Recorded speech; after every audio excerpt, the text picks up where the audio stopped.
We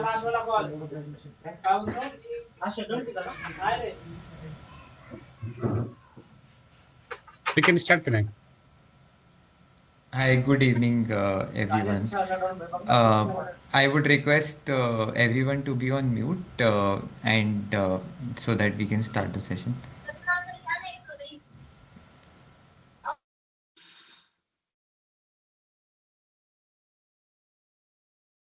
Thank, thanks, Sachin.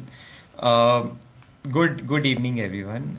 My name is Pranay, and I lead the brand and marketing at Pakka. So, on behalf of the entire team, I'd like you to extend a very warm welcome to all of you to our Q2 of financial year 25-26 investor call.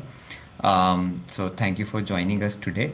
I'll like to introduce the leadership team, Mr. Ved Krishna, who's the business head, Miss Neetika Sirivanshi, who's the finance head, Mr. Shubham Tibrewal, who's leading the food service business head, and Mr. Sachin Srivastava, he's leading legal and secretarial. So he's the legal and secretarial head. I am leading the brand and marketing function. So I'll just share my presentation to get started.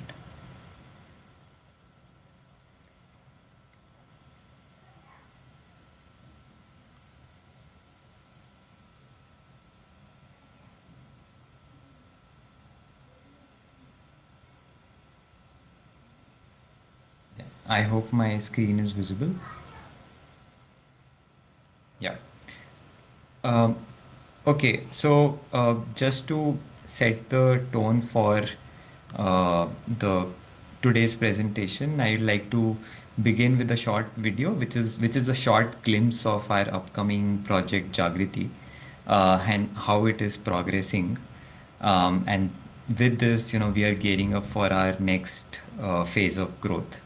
So I'd like to play the video now. Just a second, just give me 1 minute. I think I've not shared sound.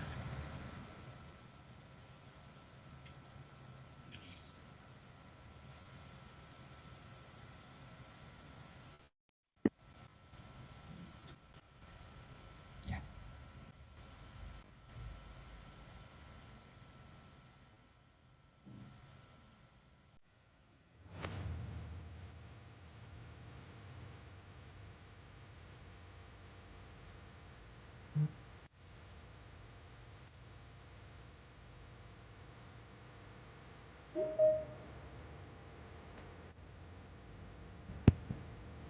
ये बोला क्या?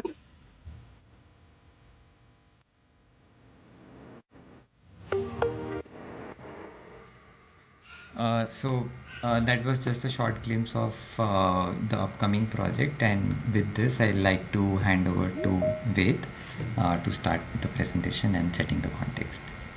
Namaskar, everyone. Thank you, as always, for joining. And we are, of course, very excited to share progress with you and also to, of course, to answer all your queries. We understand there may be some concerns propping up, and we are very happy to address those. But for us, of course, there is a lot that is happening, and we find that we are very much strongly back on track. We are doing various things. I'll bring you up to speed and set the context, and then, of course, talk about the numbers. But I think this is a quarter where we will have to probably look beyond the numbers, and we'll get you up to speed on that. Let's go ahead, Pranay.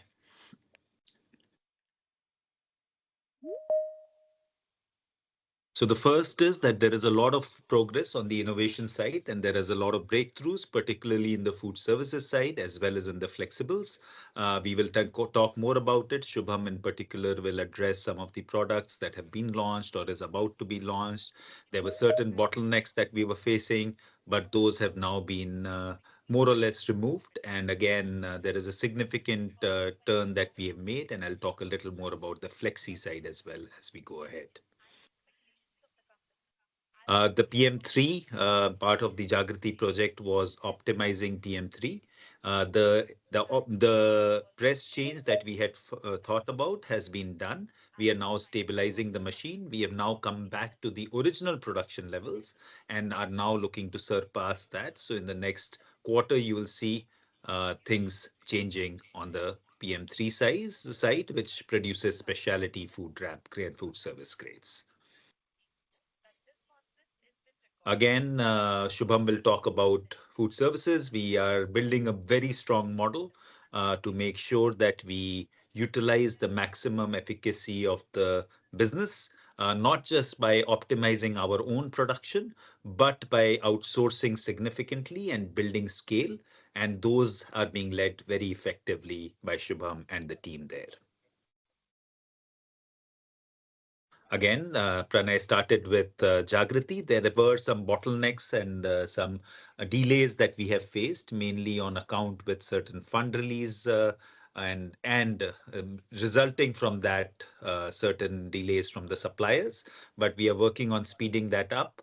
We may not meet the timeline we had set last time, but we are still making sure that we try and meet the second quarter or the first quarter of the next financial year.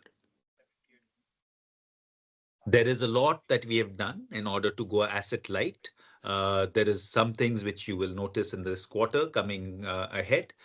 We are outsourcing products which are similar to ours and building a stronger base with our buyers, ensuring that they get more products, especially where we can produce pulp and take off takes from suppliers. And I'm here not talking about food services.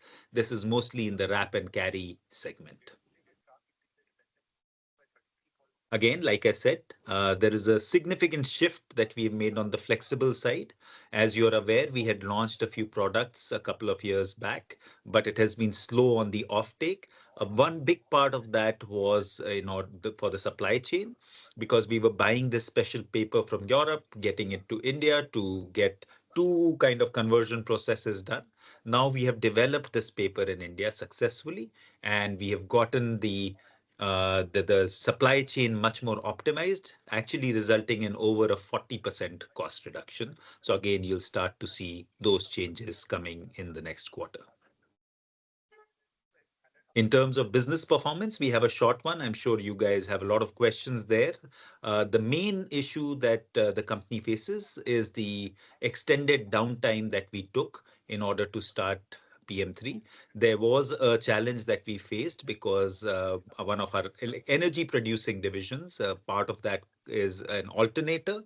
There was a short circuit there, which meant that we had to rewire the alternator, which actually was supposed to take 45 days, but we managed to condense that and start in 25 days. But that meant that the shutdown actually got extended, which meant there was a direct hit on the sales, production, sales, and of course the bottom line as well. We are back on track this quarter in terms of profitability as well. October has been very good for us, and we are sure we are going to show promising numbers in November and December. So by the time we meet next quarter, you would see a very different performance from this. So we are not discussing too many numbers in detail. I'm sure you'll have a lot of questions, and my team and I we would definitely try to field those.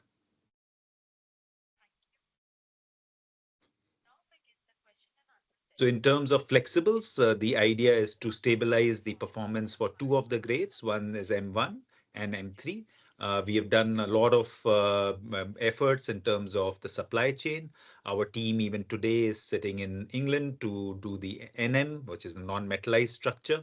And we are expecting that to be completed within this quarter so that we can actually order the quota for PM4 as well. As it's the same for any project that we are doing outside India. So those will also be finished this quarter. But the good thing is that significant customer inquiries are starting to come in. We have about 60 active customer engagements. We also have about 20 trials that need to be done this quarter, resulting in certain orders coming in this quarter. Shubha, over to you.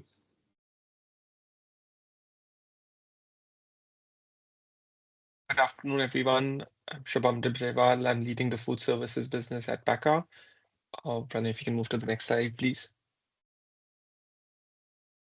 So, just wanted to start with sharing some highlights on the business for the past quarter. We implemented quite a few initiatives to grow our revenue, and those initiatives have started to bear fruit this quarter already. We'll see that a bit later in the numbers. But I think that the real impact of these measures will be felt in all the consequent quarters that we will have. But we are on the right track, and the growth prospects are very positive. And a big area of focus for us was to increase our B2C share of revenue. Historically, the predominant area of business for us in the food services was B2B, but we have now started aggressively investing and growing in the B2C category as well. And that is being reflected by a doubling of our revenue between April and September on B2C channels. So from 40 lakhs to 80 lakhs. We will further look to grow our share of sales from this channel by actually increasing the number of customer touch points. So currently it's 3. We're looking to go to 10 touch points, and these include both online and offline channels. We've also implemented a very customer first strategy to target key accounts where we think there is a lot of business potential in terms of volume, in terms of brand notoriety, and one of those such accounts is IRCTC, which we are very pleased to announce that we've received a first order from.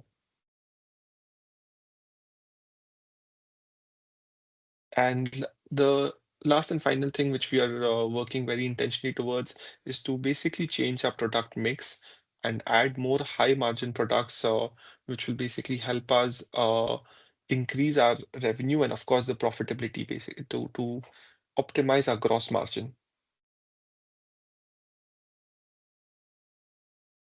One of the big drivers of change that we've already started seeing and which will continue to impact and drive our growth story is the new products we bring to the market.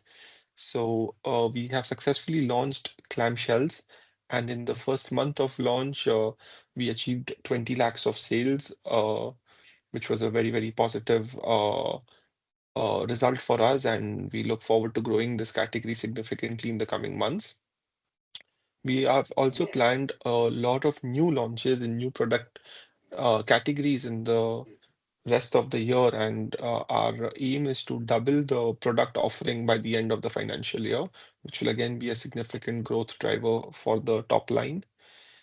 Some of the products that we will be launching in the coming quarters will be a new range of delivery containers, which will basically include round and rectangular shapes, a range of delivery meal trays, and an assortment of ancillary products to really be a 360-degree food service full stack one-stop shop supplier to our customers. And lastly, another big product category for us is our leak-proof delivery containers, which we are hoping to launch in Q4. In terms of the financial performance for the past quarter, our revenue was 15.74 crores, which was up 14% from the same quarter in the previous year and the previous quarter.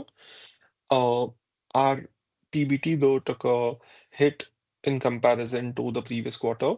The previous year number was slightly biased due to a subsidy which we had received. But yeah, so we had a slightly more than a 1 crore loss in the previous quarter, which is primarily due to our increased presence and activity on the B2C front, which meant we invested more in marketing in the last quarter. Over to you, Ved, for the next one. Yeah, so I know it's very, very early for Rolando, so I don't think he's able to make it. So I'm going to help him with the updates on the Americas side. Let's go ahead.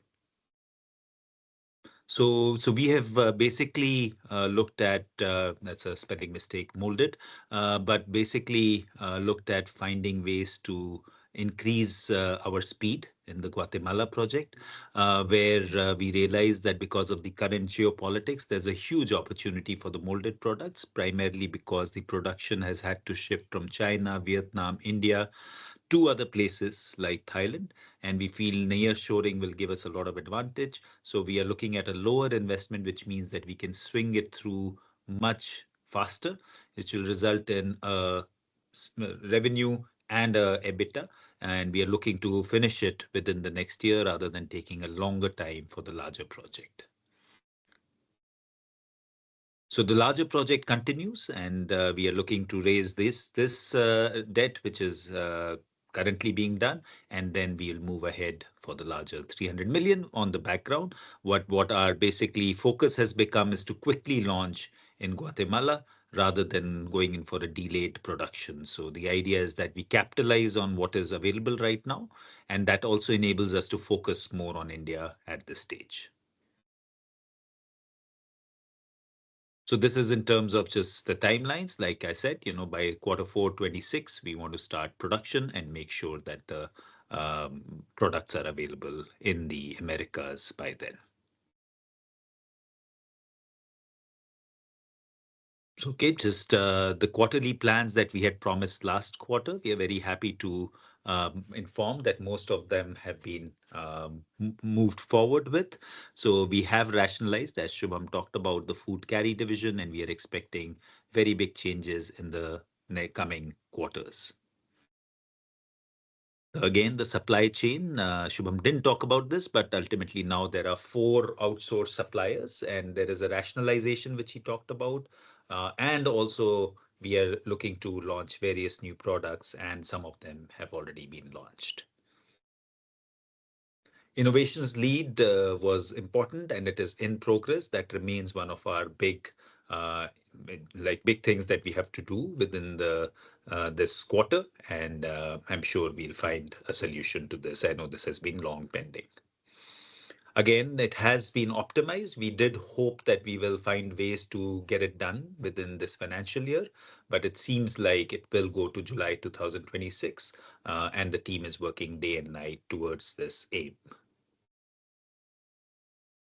In terms of the international project, we have looked towards it and making sure that we move ahead by quicker molded fiber project rather than going in for a $300 million project, which was taking up a lot of our bandwidth and energy. We felt that let's swing a smaller project, get that done so that there is more capacity for a bigger project. We are also making certain commitments for this quarter so that you can hold us liable for those. So we will launch the delivery range as Shubham talked about. The team is already moving for the right technology. It is a game-changing solution that has been created over time, and you will see it hopefully in your homes in the next 3 to 4 months. Again, there is a lot of work we've done in terms of product range rationalization to be able to reduce the number of products, to optimize the machines, and to optimize the production.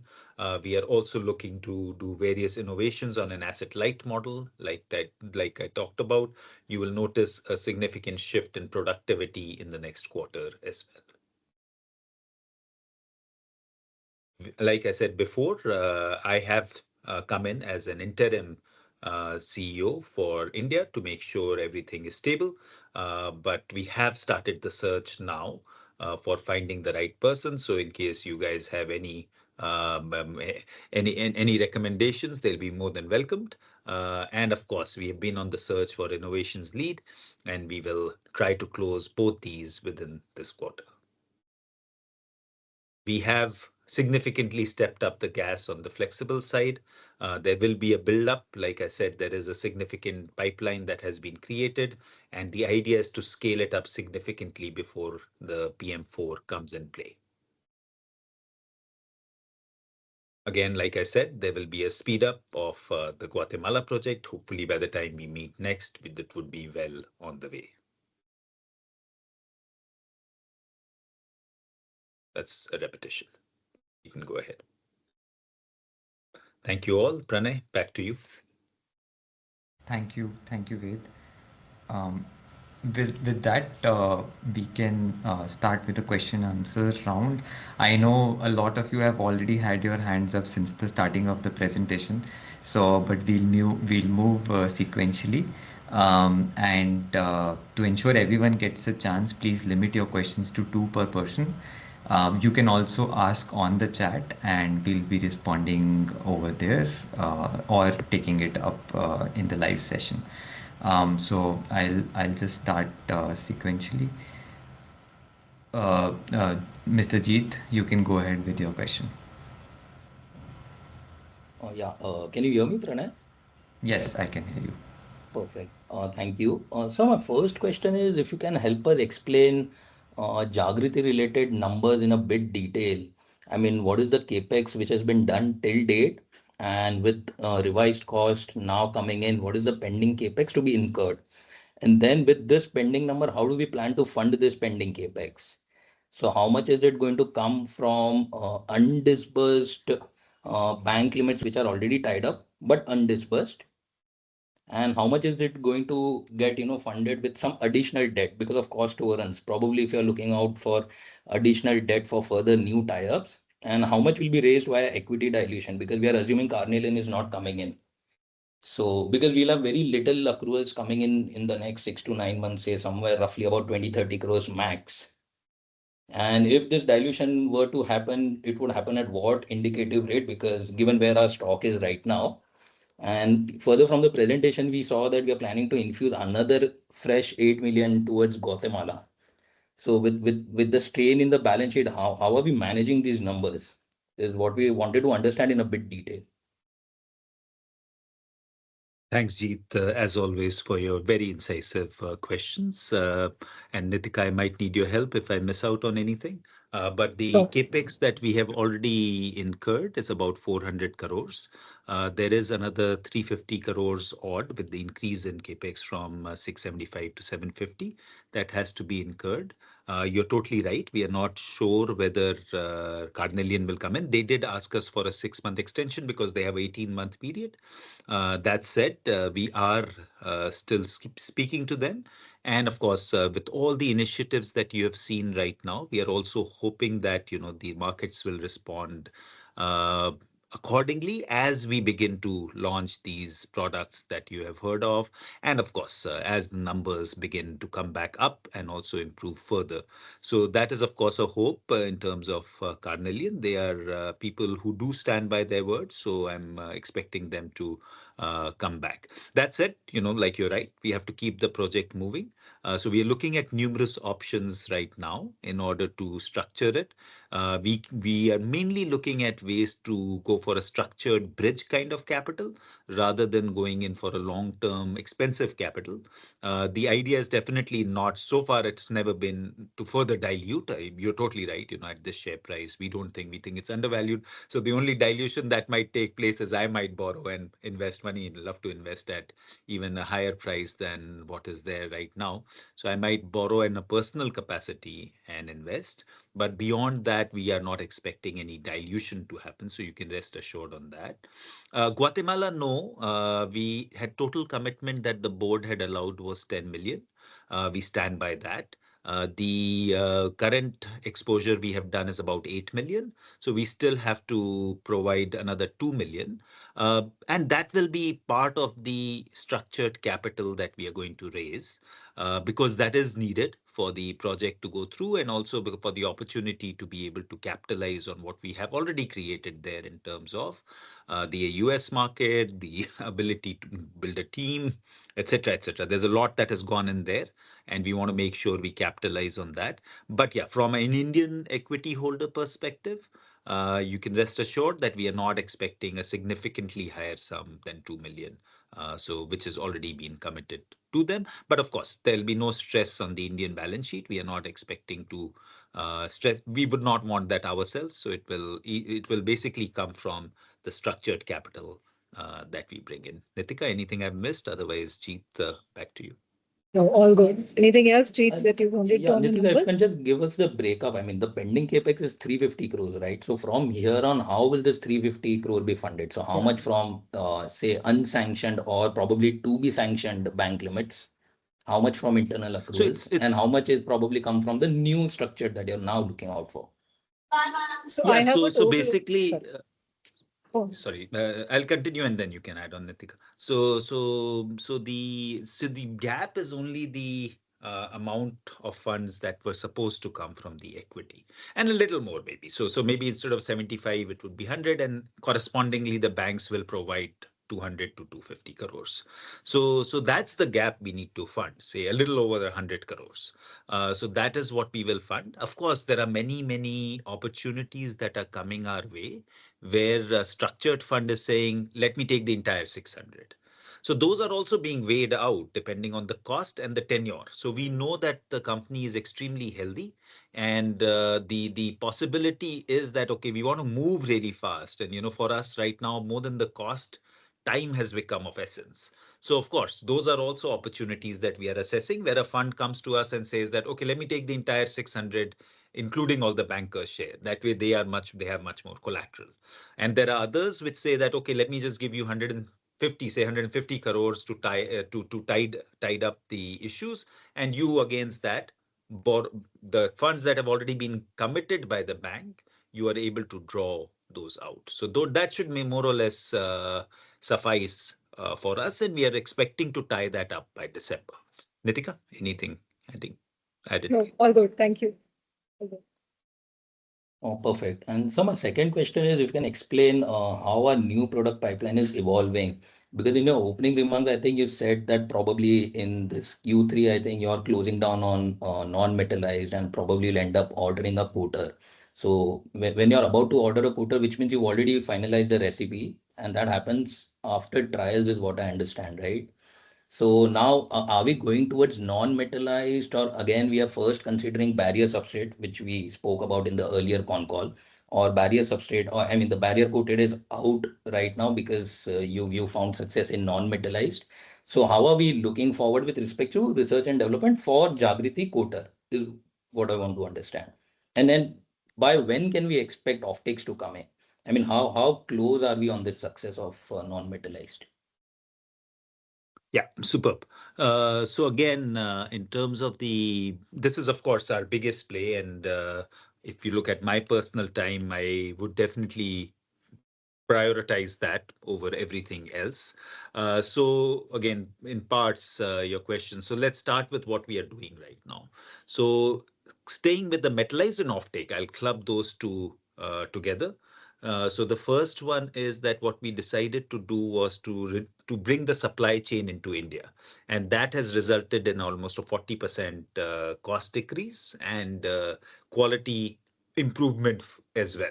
So that we are already working on at least 20 customer trials and maybe over, the team said a little over 60 pipeline.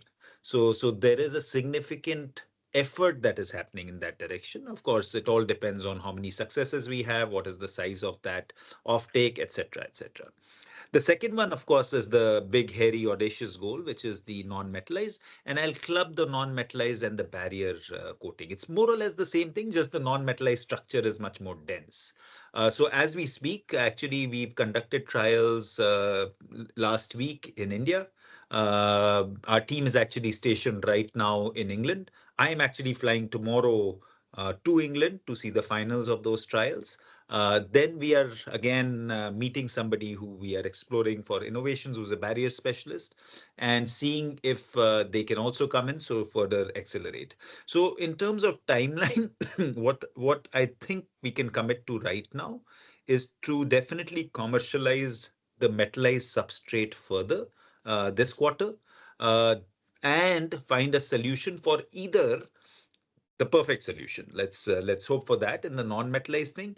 Failing which, deciding the barrier-coated applications and finalizing the solution.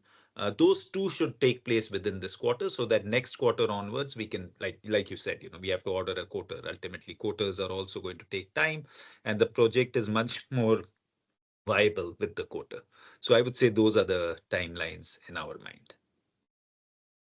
Perfect. And so last, just a follow-up, I mean, so barrier coated is smaller shelf life is what we understood, and non-metallized is like larger, it's flexibles, right? Which is larger shelf life, probably, difficult product like chocolates. So what our eventual end goal is? Do we want something like a sugar sachet, which is a smaller shelf life, or our eventual goal of something like a chocolate? I mean, where are we headed? I mean, because these two are again two different things, right? I mean, where you're putting your energy on. So just when you're deciding to order a quota. Yeah, they're not different. They are just a different complexity. Ultimately, both are barriers. Typically, a sugar sachet has a barrier layer mainly for heat sealing. So that's a very different application. You're right. It's a much shorter shelf life. The bigger issue is, of course, the moisture and the air resistance. So that's the bigger issue. And of course, for us, the holy grail is when you hold a packet of chips in your life a couple of years down, you hold a Pakka substrate, and that is compostable and marine and terrestrial safe. That's the holy grail. That's what the team works against and works for. Everything else is work in progress. It's a step in the right direction. So whether you talk about a sugar sachet or even a chocolate packaging is work in progress. Actually, it's not a potato chip bag. So ideally, you want a nitrogen flushed potato chip bag that is available at huge quantities. That is what will give us true success, I feel, because that's the garbage that you see all around. And I know I will have to hand it over to Pranay. He's already been, Perfect. Thank you so much. in your I'll in come your back in three between. questions, Thank you've you. asked 10, but I'll hand it over to you. I'm sorry. Thank you. Thank you. Kashi, you can go ahead with your question. Yeah, thank you for the opportunity. So my first question is largely to understand quarter two. So because even considering the shutdown effect, it is very difficult to analyze. So what led to sharp fall in the profitability? So even if we consider the extended shutdown, the top line seems fine, but there is a sharp decline in EBITDA, so which dropped to around 2%. So what led to this sharp decline? And have we faced any NSR pressure? Can you quantify that? Also, our employee expense have been in the range of around 12 to 13 crores in the last 12 quarters. And we were aware about the ESOP effect, but have we faced any material talent exit post Jagdeep to justify this fall in employee expenses? If you can explain this in a bit detail.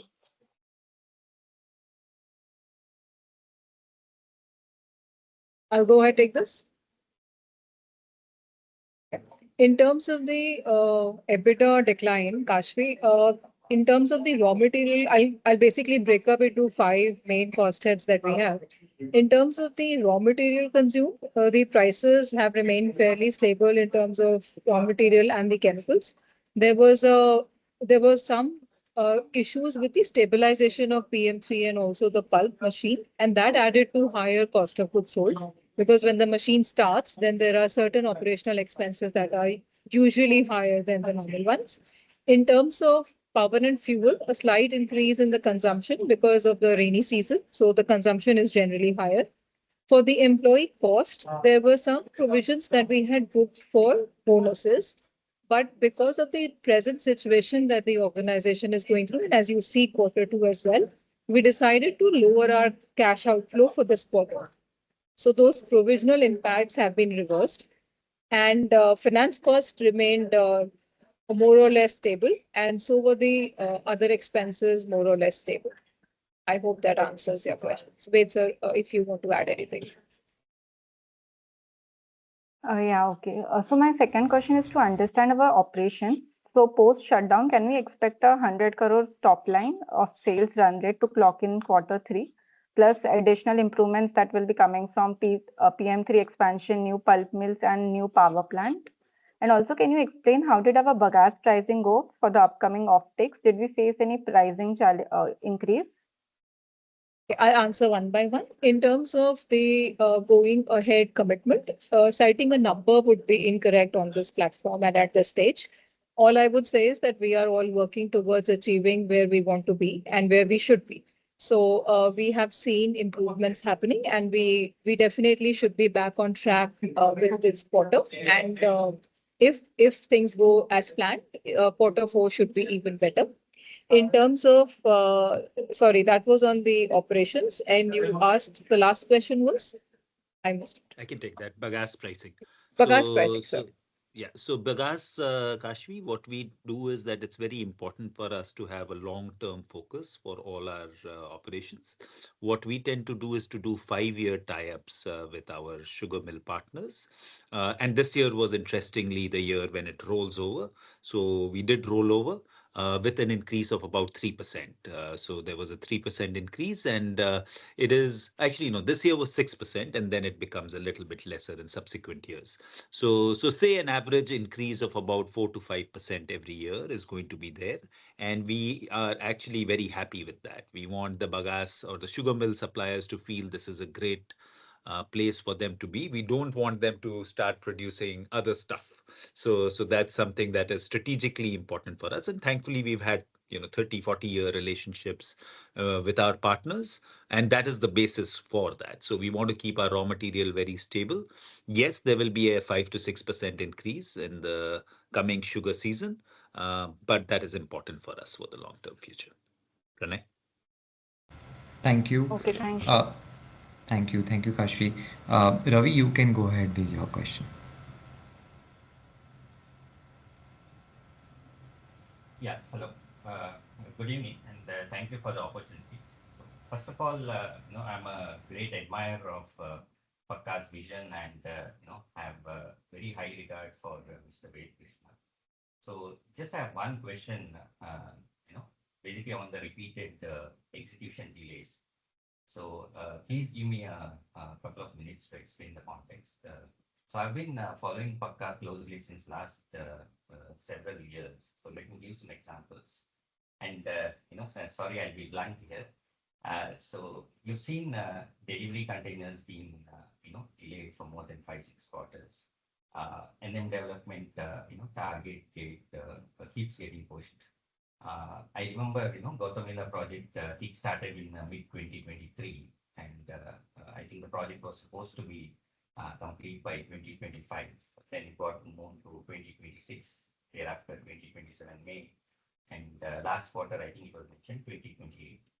And now, unfortunately, Jagrati is also delayed again. So I think it was moved to 2025 calendar year end to financial year end, and now again, August 2026. So as an investor, and also as a consumer, actually, it's very disappointing to see all these delays, literally in every important project. So I think, I'm sure you also would agree that even customers, will probably, lose interest at some point of time. So when management shares, such growth projections in your formal channels, like annual reports or investor presentations, and then missed by a big margin. So I think it's unfair, to all the stakeholders who trusted the management. So Pakka's market cap, I'm sure, and if you've seen after the recent results, it's come down from 2,000 odd crores to 500 odd crores.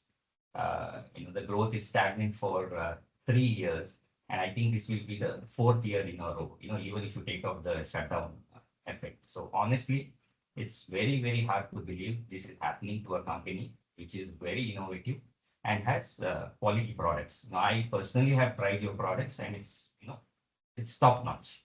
So my question to Mr. Ved is, what according to you are the reasons for repeated failures by your team, in spite of knowing the importance of all these timely delivery, and what are the corrective steps that you plan to take to ensure that this is not repeated? Thank you. Yeah, thanks, Ravi. Thanks, first of all, for being so appreciative and for following our progress. I couldn't agree more with you. And ultimately, in life in general, we only have ourselves to blame. So there is nothing else but our own learning curve. And you've given some examples. I can give you many more where we have failed in terms of delivering on time, on spec, on quality. So there is definitely an erosion of trust. I cannot, if I was on your side, it would be the same, 100%, that there is an erosion of trust that will take place if we, once or twice people don't worry about it. But if we are continuously doing the same thing where we are committing or setting up larger goals and not delivering, there is a challenge. So we have been, I personally, and also I think along with this, the Pakka team, we've been doing a lot of introspection around that. And we definitely need a stronger skill set. So like I said, I've stepped into the role of the CEO or the managing director for the interim. It is not my strength, I assure you for that. So I know that my strength lies more in the side of collaboration in terms of conceptualization, expansion, but there has to be an exceptional executor. So, of course, we have had strong executors, and wherever we have had that, we have felt the difference. So that is, I totally agree with you. And ultimately, we can make all the excuses in the world for all the things that you pointed out, but the reality is our own acumen in the end. So what I can say from a person to a person who has trusted us is that we are on the job. There are delays, we agree.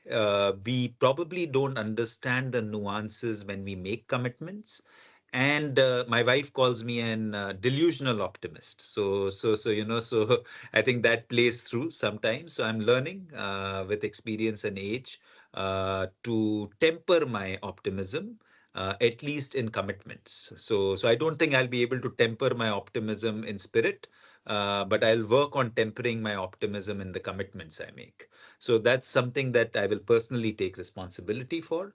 I do feel that we have an exceptional team. Like, it is mind blowing. I'll encourage you to come and meet us in Ayodhya or in Noida, and you'll see the spirit of Pakka. And that is well and alive. We all believe in the cause we are after. What I can assure you is the delays um, will not affect the longer term plan. So that is what I can assure you, or we'll keep putting our best foot forward. There are, like you said, there are issues that we faced with delivery containers, but at least we believe that, what is going to come out is going to be game changing. So that's what we believe. And it's hopefully not my delusional optimism talking.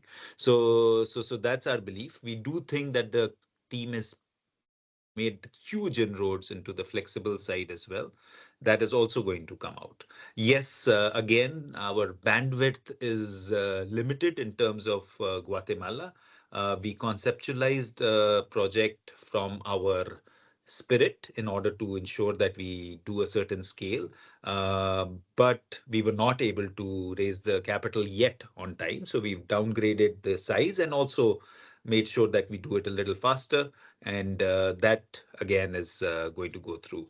Jagriti, again, there is a challenge in terms of, Jeet pointed out, in terms of the coating substrate. Yes, we can take out the base paper, but that's not our play.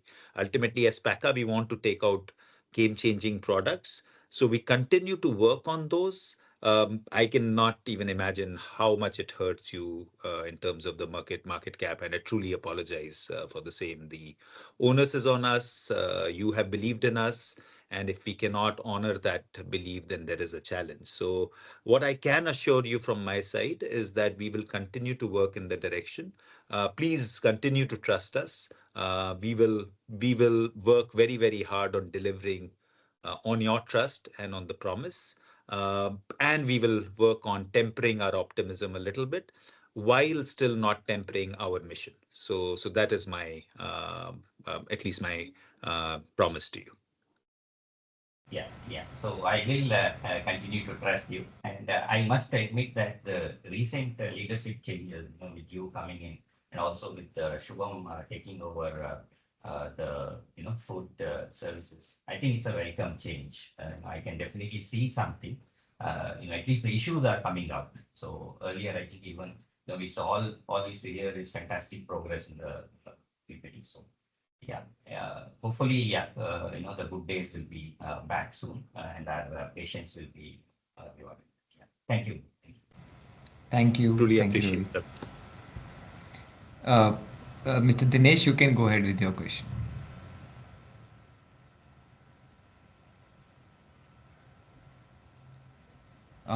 Dinesh, you can unmute and then try. Hello. Yeah. Are you Yes. able to hear me? Yes. Now Yeah. you're Thanks for able. the opportunity. I Yeah. wanted to know, like bank funding, we have already tied up with Canara Bank, Indian Exim Bank, and Axis Bank. And in the last call, you said that Exim Bank has disbursed the term loans completely. And there was some due diligence work which was going on with Canara Bank and India Exim Bank. So I wanted to like, what is the status as on today? Have they Okay. disbursed part of the amount, or Yes. still some certain things are pending?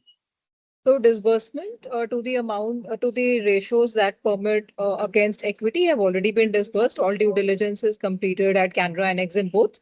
And the 75 of Carnelian, as soon as that amount gets as in either Carnelian puts in or we fund the equity side, the balance 150 debt would be reimbursed. So it's a sanctioned limit, just disbursement not done because of the equity proportionately not coming in.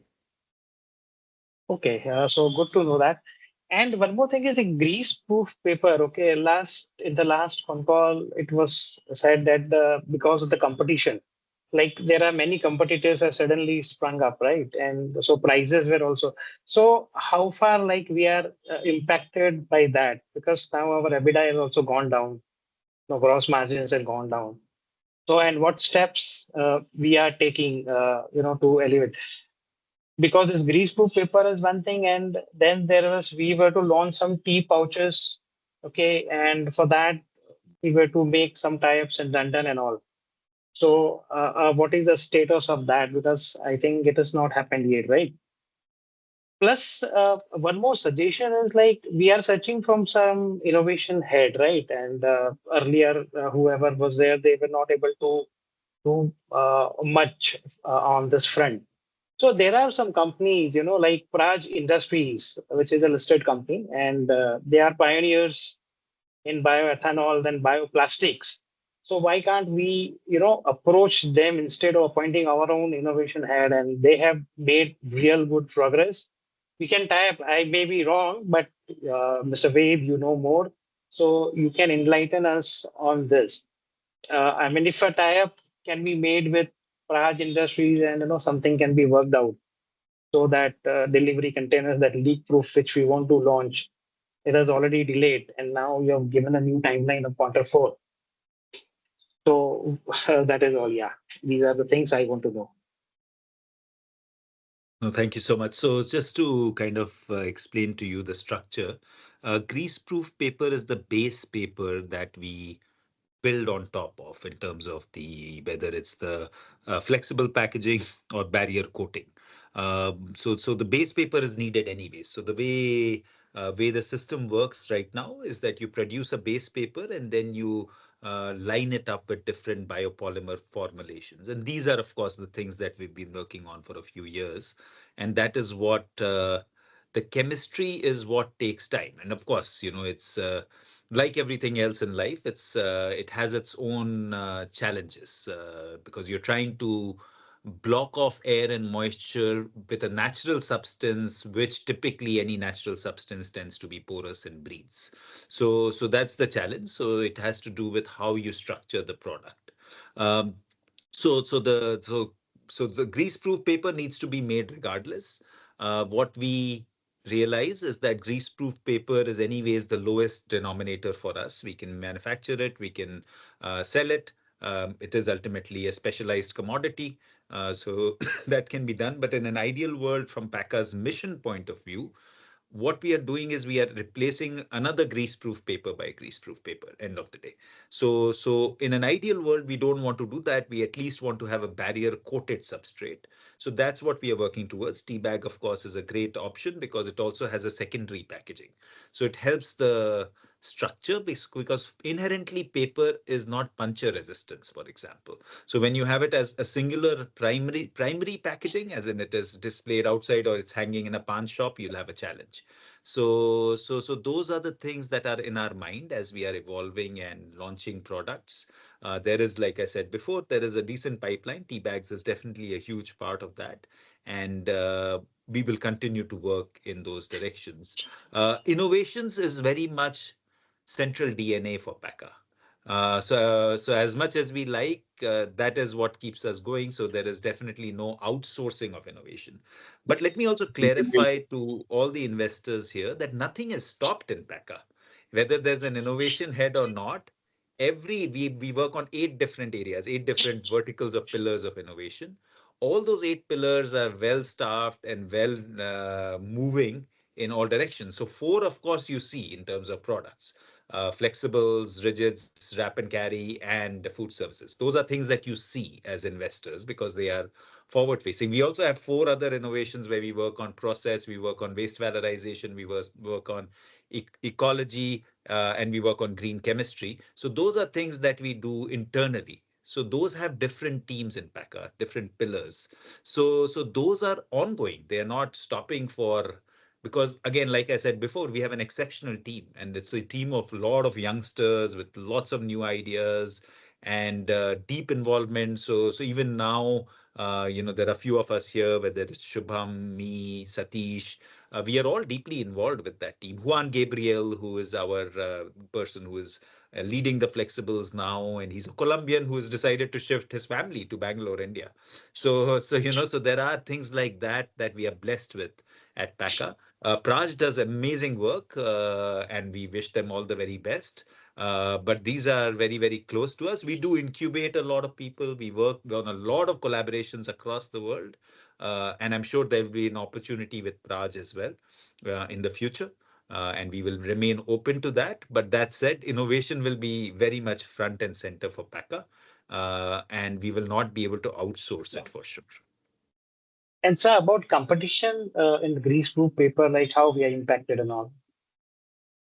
No, we are not, because we are not looking to make greaseproof paper. Greaseproof paper is a means to an end. It's not the end for us. Yes, we might sell some greaseproof, but it's not the aim for us. Base paper will dilute what we are trying to do rather than enhance. So what the difference is that you want to create something called a functional paper, which basically typically has some end use properties. Greaseproof is again a functional paper, but a base functional paper. So for us, we may launch greaseproof for sure, but that's not the end goal. So we'll continue to functionalize the greaseproof paper further by adding barriers to it. And in your opinion, like what would be the difference between bioplastics, which Praj is spearheading, and what we are actually doing? Because we are also, into like something bio only, compostable. So what is the exact difference? Because that bioplastic I is am not also will be fully used. Yeah. I'm not fully aware of what Praj is Okay. doing, but on a fundamental level, if you look at biopolymers, okay, sorry, I'll have to step back a little bit. So the base pillars for any material in nature is one of the two. It's either a protein or an amino acid, which is a protein, or it's a carbohydrate or a sugar chain. So those are the two molecular chains that become the base for every product, including our skin, which is mostly collagens, protein, or sugar cane, which is more cellulose sugar. Those are the kind of structures that are available in nature. So different biopolymers have different blends, and you have polyhydroxyalkanates, or as Balrampur Chini has announced, polylactic acid. So those are all biopolymers that we humans are creating. There's a lot of companies that are coming into the seaweed domain. Those are alginates. Those are a little bit different. So I don't exactly know what Praj is focusing on, but fundamentally in a cellulosic aspect, it's a sugar chain that we work with. Then we add certain protein or amino acid based structures for further kind of um, valorization. No, it's valorization is not for further enhancement of the functionality. So that's what we as Pakka tend to do, but I'm not fully aware of what Praj does. Okay. Thanks, sir. Thank, Thanks a lot. All the best. thank you. Mr. Hiren, you can go ahead with your question. Yeah, thank you. So my question to Ved sir is that on the Jagriti project, this funding part, as we understand that this bank loans has been sanctioned in this around July, August 2025, while our equity raising, I think it was 1 year earlier, 1 year back in July, August 2024, something like that. So just wanted to understand why it took so long time for this bank funding. Whether is there any, because finally also we onboarded PSU banks, and is there any acceptance issue among the lenders for the project or something like that? Whatever there any issues on the project acceptance, or so I just wanted to understand on the this particular part. Nitika, you want to go? So when we started basically approaching the banks, we had a lot of interest coming in from various banks actually. And we even received a couple of in principle letters. And I would not even say couple, I think it was seven to be an exact number. We wanted to go with a financial partner who would match our speed, our intent, and be more supportive. So we wanted to do the right choice. That led to a lot of rounds of discussions and then the final discussions and the choices. So that definitely delayed the process, but I'm glad we made the right choice. Wait, sir, anything that you would want to add? No, I think similar. It was a huge due diligence kind of process from our side that took a little longer in order to understand which banks we want to go with in that scenario. But there was no resistance from the bank. In fact, many of the banks said that they'll take the entire exposure. They didn't even want other banks to come in, but we decided to go with the combination of two PSUs and one private bank. Okay, but for this particular now funding part, so what I understand, there will not be any further equity dilution, at least below the last equity dilution, which happened at 272 rupees. So we are not planning to do any equity dilution below that recent equity dilution benchmark. Are you happy if I buy some equity here?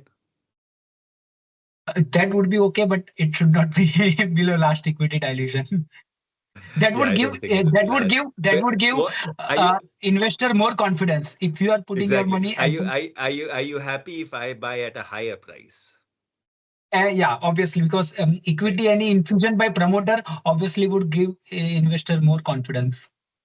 So that's the direction we are at least working on to find ways to, if there is an equity addition, it is done by me at a decently higher price than what is prevailing in the market. Okay, and my second question is on the molded part, because what I understand in Jagruti, we are not going to add any capacity on the molded, and we are targeting very high business revenue in next 2-3 years through molded business. So that I understand it would be obviously through outsourcing and that model only. But because we are seeing that even we are raising revenue, but profitability is issue. So whether because if we are not making in-house and we are targeting so much revenue, whether we are aiming for higher profitability to maintain, or it would be hit on the profitability on the outsourcing part. Shubham, you can add on. I might miss some things, but so great question. I'm glad you brought that up, Hiren, because I know that we've flip-flopped a little bit on the molded side. I know the investors have earlier asked us for a lot of clarity, and we've gone back and forth whether we'll produce ourselves or outsource the entire thing. What we realize is that we need both.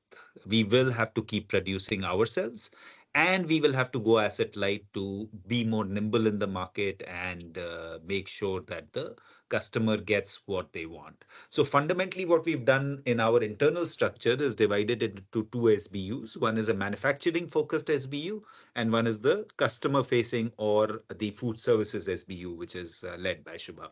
So say today I'm leading the manufacturing SBU. My aim is to maximize my productivity and minimize the number of products I do to be able to provide the best cost advantage. So that's what the manufacturing business lead will typically do. So what we are trying to do is to make sure that we have the right technology in place. And of course, it depends a lot on funding, etc. But we have an existing setup that needs to be optimized, which we know for the last 6 odd years. So we will continue in that direction in optimizing. To be very, very clear, the ultimate decision is that we will continue to run our internal facility and optimize it further. The second part, and this is where the food services division comes in, we realize it's a very customer facing business and we should not be treating ourselves as a bagasse molded fiber producer. Instead, we should be talking about ourselves as a food services disposables provider, which is in the sustainability space. So Shubham is trying to build that in multiple ways. And I'm sure he'll add on to this. But the fundamental idea is that understand the need of the customer, provide them with better solutions, whether it's molded fiber or beyond. So there is a range that is being built for the customer with our Pakka ideas in mind. And Shubham, you can maybe elaborate a little bit on that too. Yeah, absolutely. So just two things there. And also, I think the choice of outsourcing versus in-house production is to be closer to the customer, because one of the important cost components for us is the freight aspect of it. So definitely you do take a hit on your profitability when you outsource versus if you were producing it in-house. But in that it does have its other advantages in terms of cost of capital, in terms of freight savings that we do. So it does give us operational advantages. It gives us a bit more of flexibility. It allows us to diversify the product range, and it allows us to be closer to our customer. So that is actually the rationale of the way we are looking to proceed further.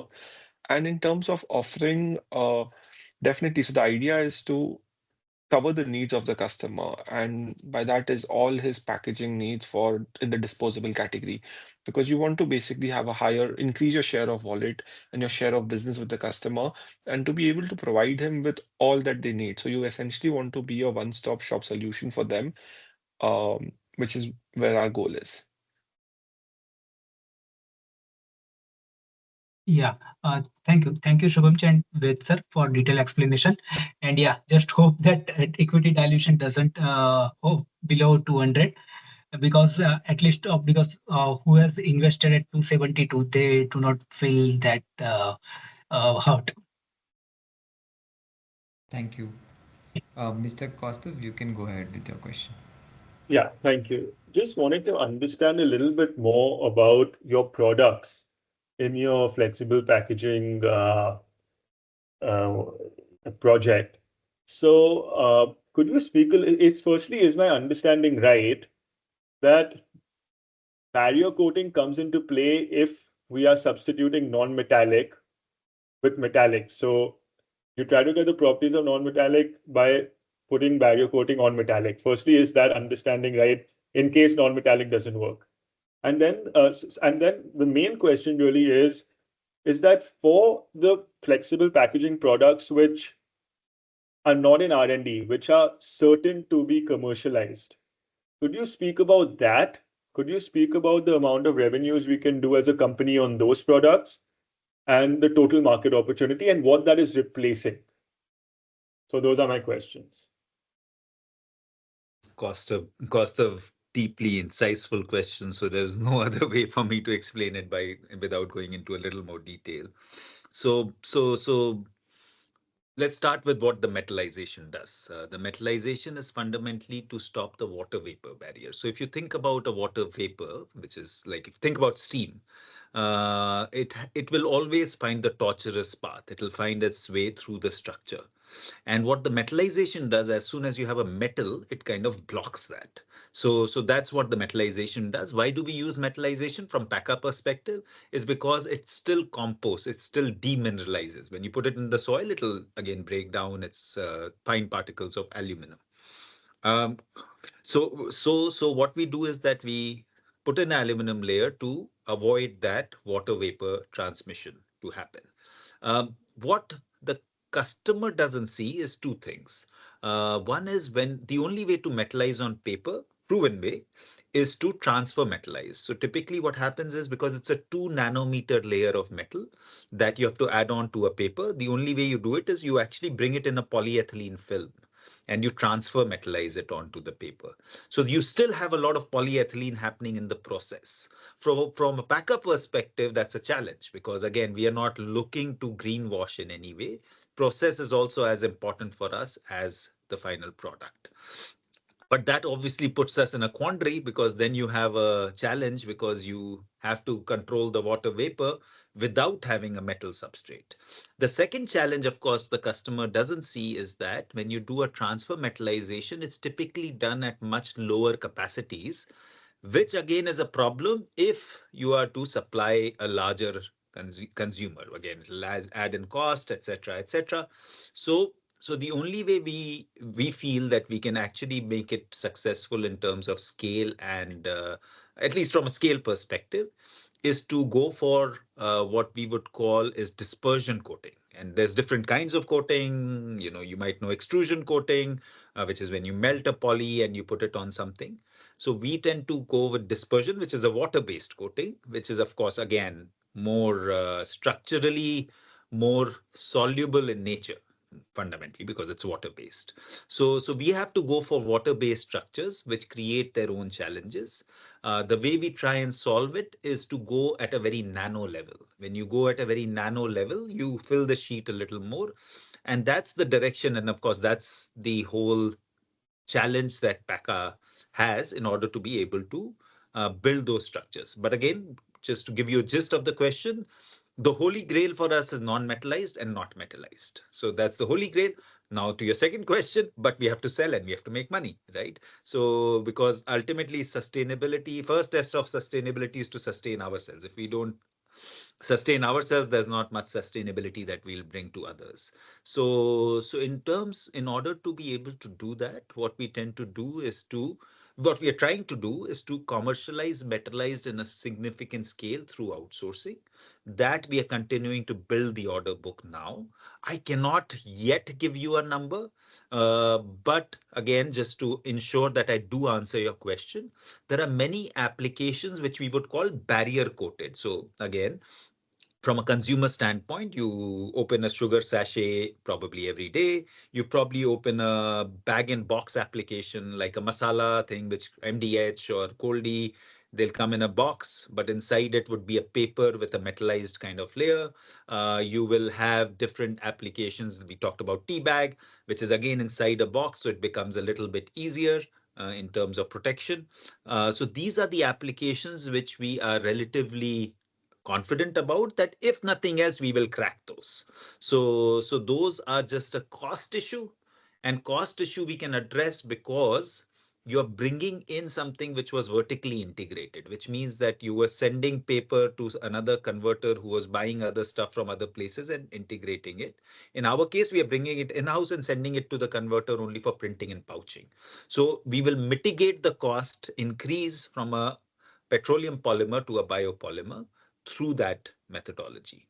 I'm not able to give you a number yet, and maybe Nitika won't be happy if I did, because my optimism comes into those domains. So I'll avoid that. But that's the broad trajectory we are on. I hope it helps you in raising your understanding of what we are doing.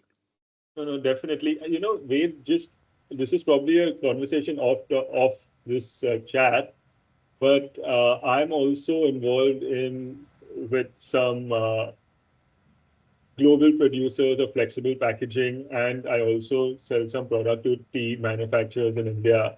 So I think I can help you with talking to some people, as you said, because they're doing some very high level R&D. Now, how to get in touch with you? You tell me, because right now on this, how do I get in touch with you? I'm also, yeah. So how do I get in touch with you?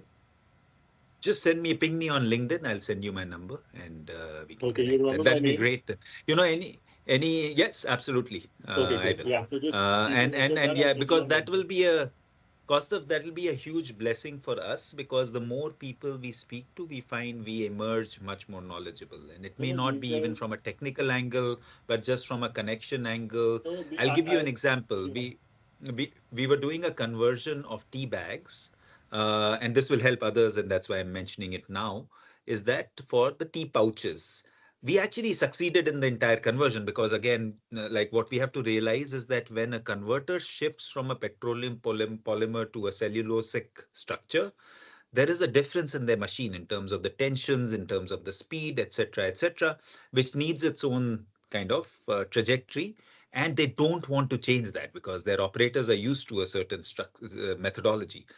Actually, where we failed was different. we failed on the heat sealing aspect because the petroleum polymer was heat sealing at 120 degrees. Our structure was heat sealing at 150 degrees.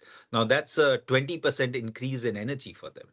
So that's the kind of challenge cost curve that we learn when we are able to connect with people who have been in the business for a while. So yeah, do ping me and I'm happy to connect with them. Yeah, yeah, we'll do. Thank you. Thank you. Swatantrata, you can go ahead with your question.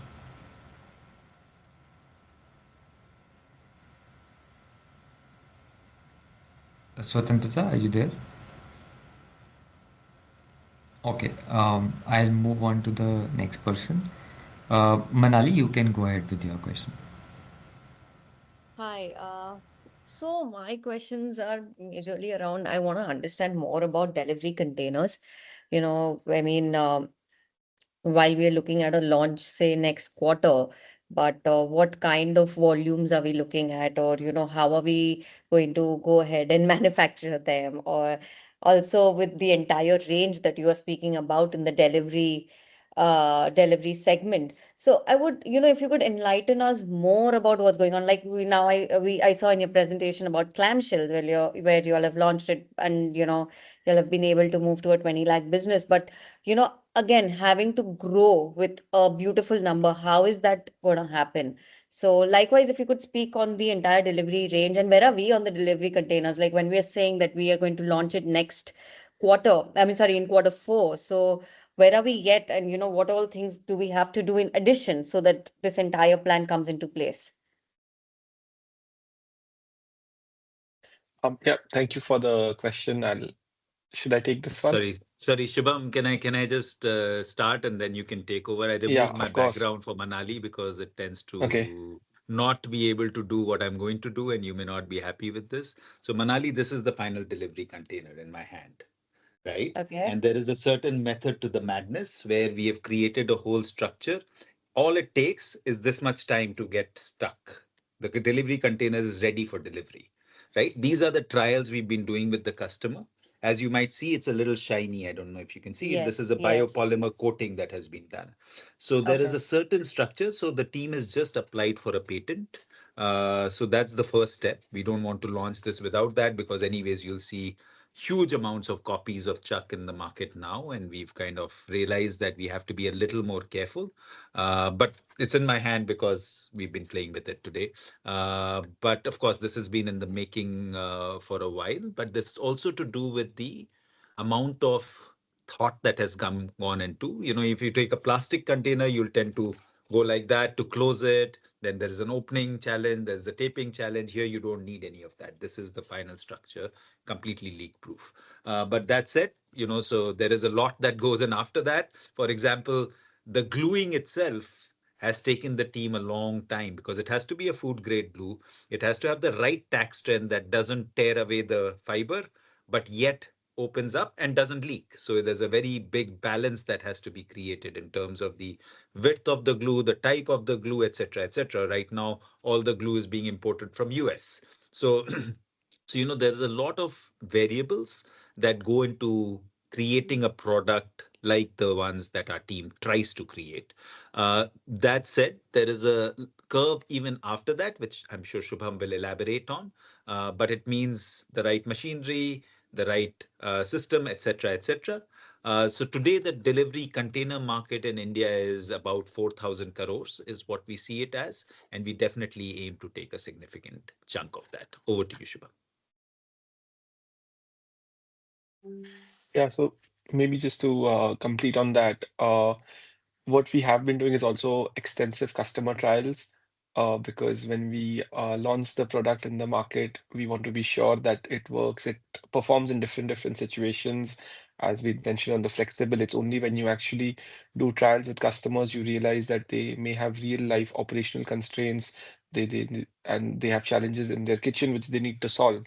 So generally, when we are innovating, we tend to focus on the input. We want to get a bagasse leak-proof container, but then there are also challenges to do with real-time use of that container, how fast it gets packed, how fast does it take to shut, how long can it hold the food, does it get soggy, does it get damaged, can it hold weight if you stack it up, Um, how much inventory do you want to make? Can you limit the inventory? So we try to use common lids for different sizes. That way, the customers need to maintain lesser inventory and lower number of SKUs.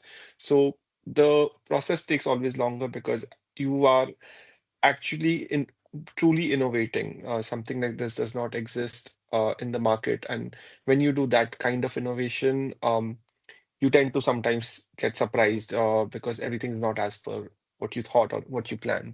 So but in terms of timeline, where we stand today is we've successfully completed a significant number of customer trials across the country in different locations, different cuisines, different customers, to really understand whether this product is working for them. And we've had broadly very positive feedback.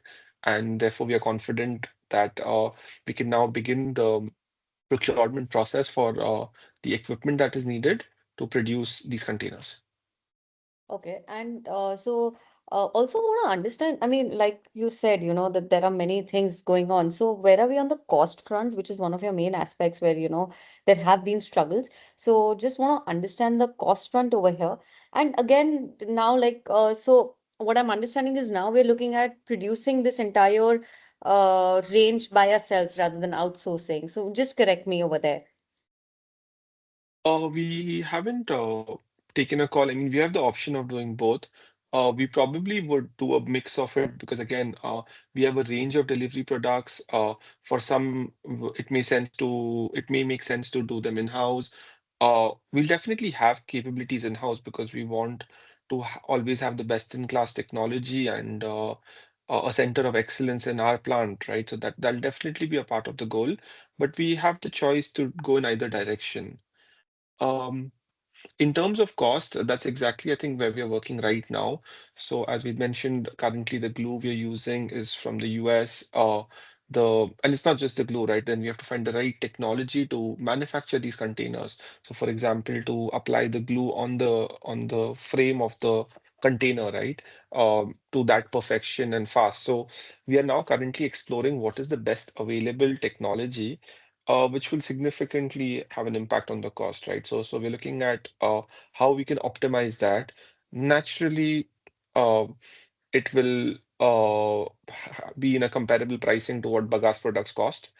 But I mean, our hope or our understanding is that we're adding significant value in terms of operational efficiency for our customers, because, like we mentioned, that the ease of using or packing food in this product will be much better. For example, you would completely eliminate the taping process, right? So today, when you order food, and if it's a liquid or a curry or a gravy kind of a food, even plastic containers are taped, right? So we are seeing a significant reduction in the packing time when you use our solution, which gives them operational efficiency. So we hope that the overall cost component, right? So not just of the product, but if you take product plus process, it becomes a lot more comparable. Okay, so you all have done tie-ups with so not tie-ups, but you all have worked with Zomato earlier also, where this entire range was actually going to come in. So is Zomato still involved with all of this? Like, yeah, are you guys in constant like how is it? How is this product being developed with Zomato also coming into view? Because so a product like a platform like Zomato is like where the maximum of your customers are there. So how is that going on? We wish and hope to get Zomato more involved, but currently we've had conversations with them in the past. But the way we would work is, see, the restaurants, of course, make their choices independently of the packaging they would like to use. What Zomato, the role they can play, and we really hope that they do, is to incentivize restaurants, right? Or to give them better organic visibility, which they already do. Right? If you go on Zomato, Yes, you'll see certain yes. restaurants have a tag of lower plastic, or I forget what the Yeah, exact tag yeah. is, but it's a lesser plastic packaging tag. So our hope is that Zomato gives organic visibility or a separate tag or a category where it would kind of highlight restaurants that are using compostable packaging. The other advantage we see is now Zomato's allowed recently restaurants to start adding packing charges. right? Correct. So Right. anyways, restaurants are billing that cost in addition to what the food cost is. So we hope that also takes price a bit out of the conversation because restaurants have the ability to then pay this premium, right? Or whatever it would be. Fair, fair. Thanks a lot. Thanks a lot, Shubham. Thanks a lot, Ved. Yeah, Thank my you. pleasure. Priyanka, you can go ahead with your question. Hi, thank you for the explanations to the previous question. Actually, my question is more or less on the line of what Manali was asking. So, it seems that we are still trying to crack the perfect product. It's. I mean, I do understand that delivery containers which with a leak-proof sealant, with a food grade glue, is something that you aspire to do.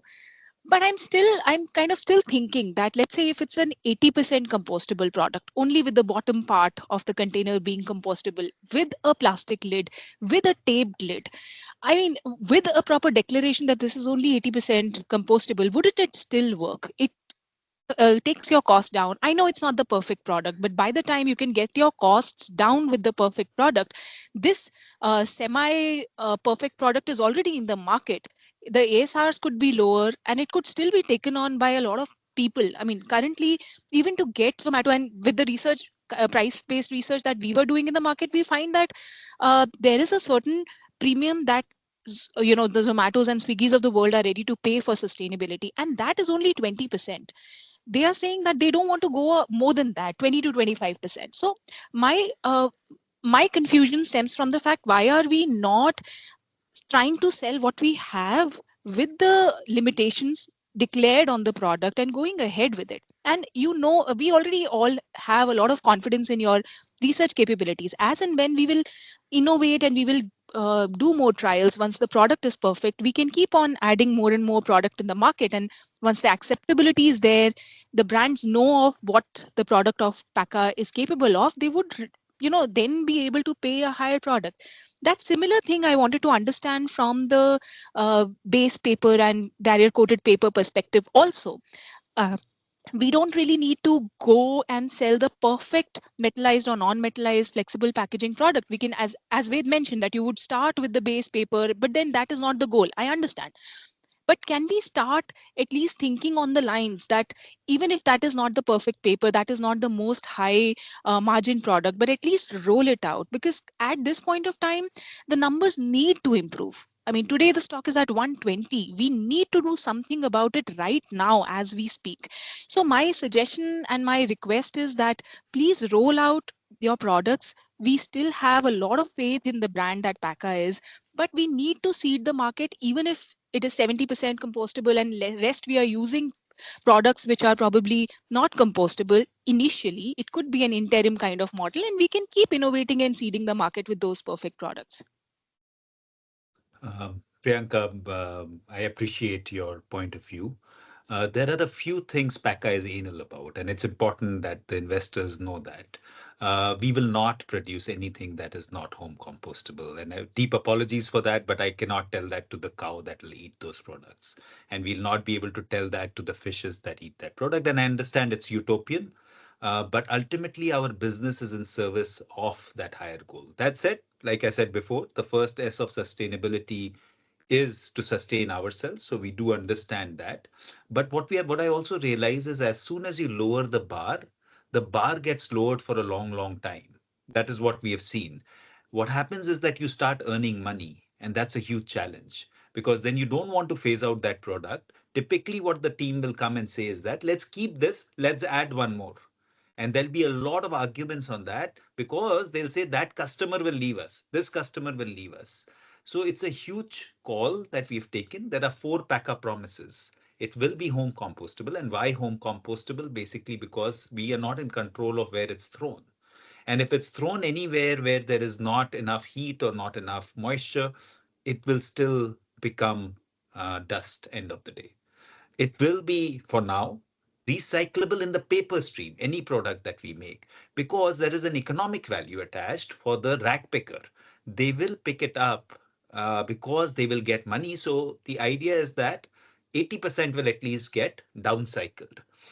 With that in mind, what will also happen is that ultimately, see the difference between a petroleum polymer downcycling versus a paper or a cellulosic downcycling is that there is an out. There is it's a complete misnomer when we say petroleum or plastic recycling. There is no recycling, there is downcycling, and there is no out. Ultimately, it'll become a polyester shirt that will lie somewhere catching fire. That's the reality of humanity. The third and fourth promises for Pakka are marine safe and terrestrial safe. We don't need to check toxicity, but as humans, I think it's extremely important that we do. I don't think as humans we have the right to harm other fellow species, even if it makes a lot of business sense. Because how will you explain it to that animal whose life is going because of certain products that you consume? So sadly, Pakka is totally attached to that idea from a investment perspective. But that said, you're totally right. We do not miss progress for perfection. I assure you of that. So we are very clear about that. Even the products. So Shubham was talking about the product launch for delivery. We are launching it without lamination. We know that it's not perfect, but we know that if we go for lamination, we are talking another 3 months. So yes, we will do that, but both the laminate structure and the non-laminate structure will be home compostable. So that's something that we will stick with. We know that there are certain products that we will not be able to package in the non-laminated structure. We know that some of it may become a little soggy, but that's a call we are able to take. As you're saying, it is not perfect, but we will launch it. Similarly, on the flexible side, we launch various products where we know it's not perfect, but those four values are deeply embedded in us. We don't want to compromise on it, because the bigger challenge is if we start compromising on this, our level of innovation will go down. Our our total attachment to this idea that we are there to leave the planet cleaner will go down. We will start finding substitution. We will start putting the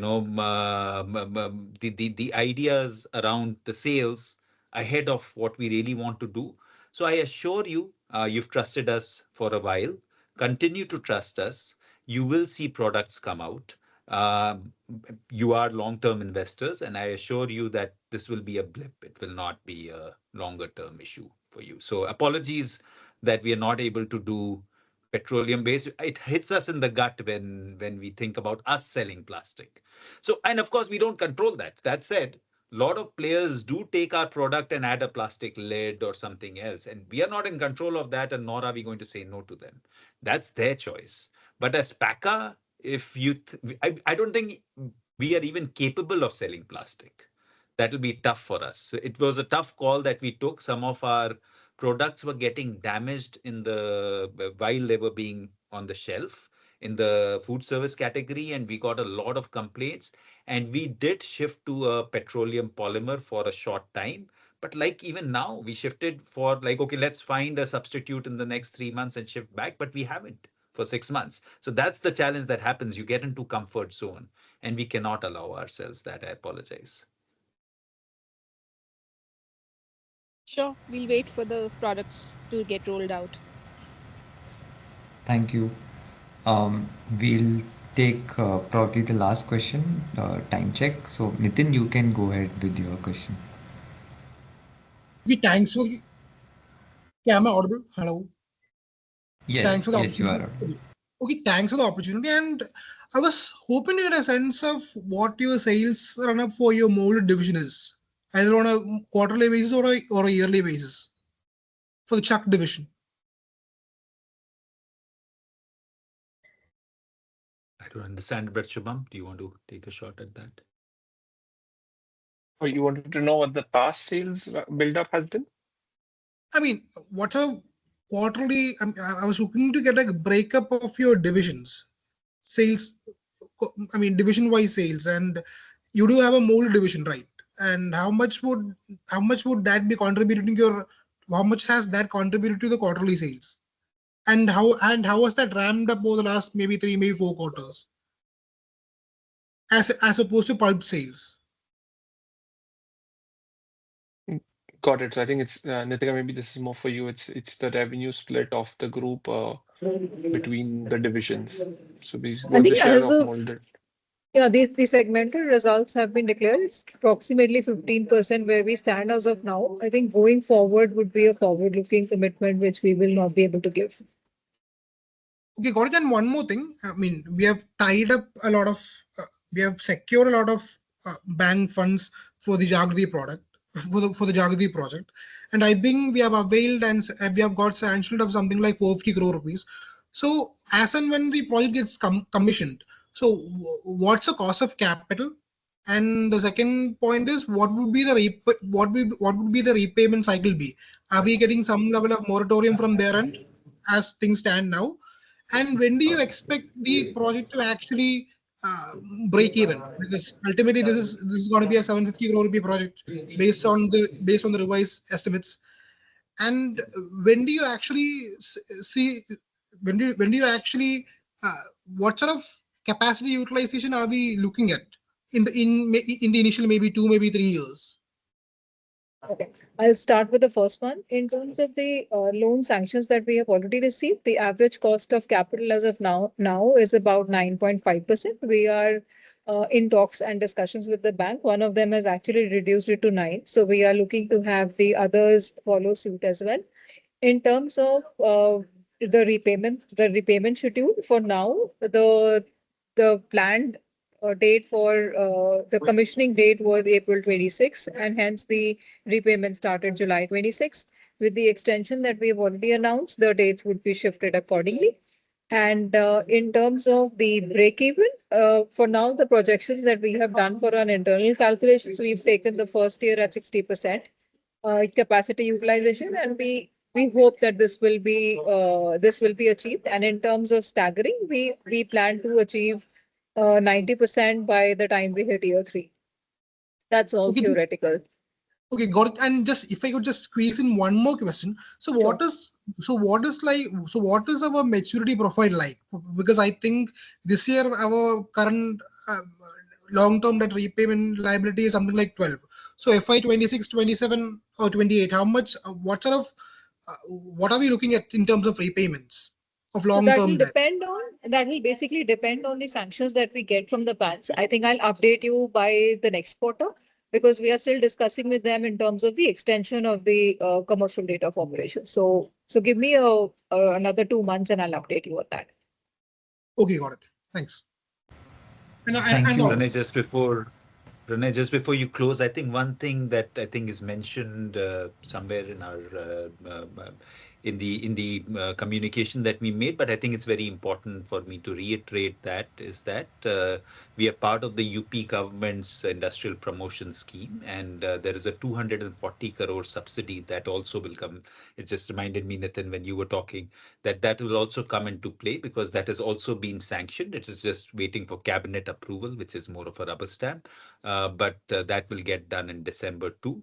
And the company will be receiving a 240 crore subsidy from the UP government as well, which will further enhance the project as we go along.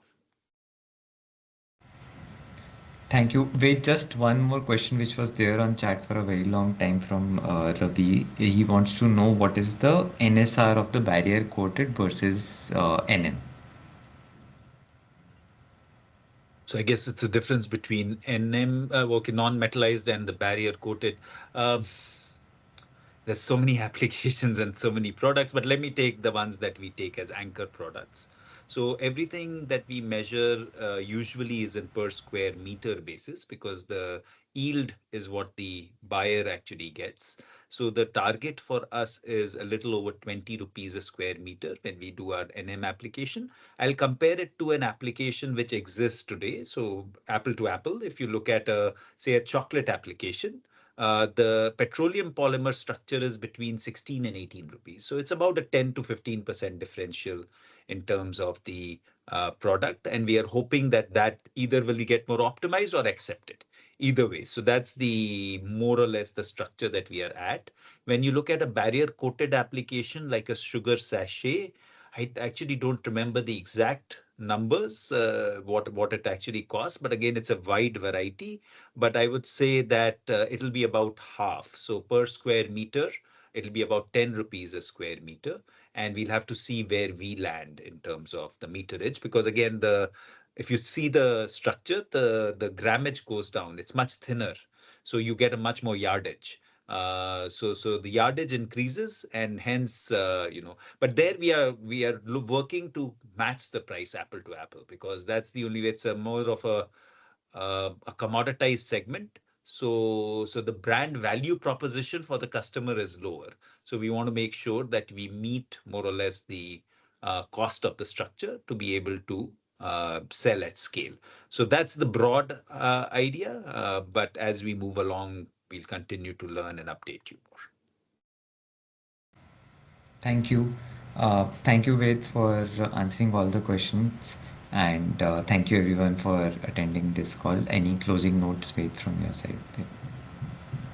No, just I know it is totally understandable from an investor perspective, the kind of uh, nervousness that you might feel, or you might even feel a dissatisfaction with the organization because of the market cap and the share price. What I can assure you from our side and the team side is that everything is on track. We are slowly gaining momentum in different structures, different systems, different projects, etc., etc. You have been very supportive of the organization. Many of you have been with us for years, and we continue to seek your support. And I can assure you from our side that we will leave no stone unturned in our mission towards a cleaner planet. So thank you all so much. Thank you.